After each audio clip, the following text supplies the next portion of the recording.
Mictor and PinPoint probes both require connectors to be integrated into your printed circuit board layout. The pin layouts for each probe type are available in the online manual's appendices, plus as PDF downloads from the Documents page on our website.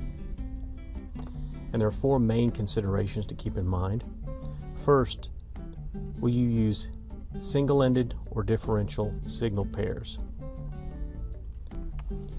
If you look at the channel groups, you'll notice that, as we've talked about before, the channel pairs are next to each other, so A0 and A1 have to be routed to the correct pins next to each other on the connector in order to capture a differential signal pair. Of course, things are less strict if you're using a single-ended pair.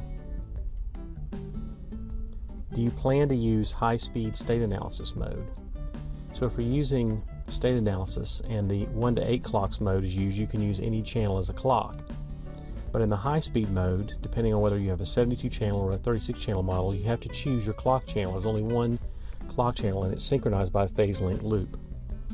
36 channel mode, you have to use channels A16 or B16, and in 72 channel mode, the clock signal must be routed to C16 or D16, and you can choose later which one it will be for flexibility, but there's only one on each of those pods that you can use. Another consideration is, will range triggers be used? And range triggers have strict channel requirements, which were covered in the triggering chapter. Here's an example of a group that starts on A0, it's ascending, and it goes through A7, and that's one of the requirements. But you can see that chapter. But a range trigger is between or outside, so you have an upper and a lower boundary. And when you're routing your channels or your signals to the input probe, they must obey these rules.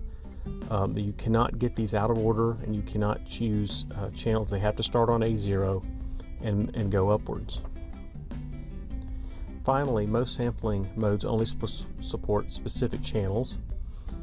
72 channel mode, you can go up to 500 megahertz. If you want to sample faster, you can have it down to 36, but then you're only using the pod A and B channels, and you have to route those specifically at your connector. If you want to use 2 gigahertz or 4 gigahertz mode, you're reducing your channels further to just pod A, or at 4 gigahertz,